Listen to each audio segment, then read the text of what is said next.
আজকে রসুনের জমিতে ছাই ছিটালাম। ছাই দিলে রসুনে কি উপকার হয় এই সম্বন্ধে কিছু আলোচনা করব, আপনারা আশা করি শুনবেন।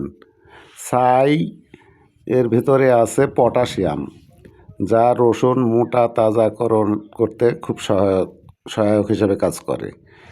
রসুনের গাছ শক্ত করতে সহায়তা করে। রসুন মাটির অম্লতা, মাটিতে অতিরিক্ত অম্লতা থাকলে পারে সেটা মানে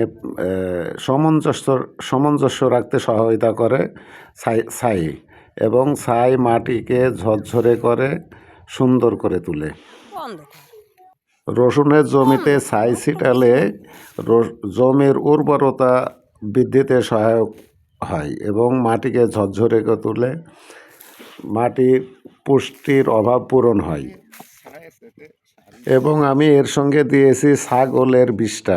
ছাগলের বিষটা দিলে এর উপকারিতা হচ্ছে এটা জৈব সারের কাজ করে, জৈব পদার্থের অভাব পূরণ হয়, অর্থাৎ কম্পোস্ট সারের কাজ করে।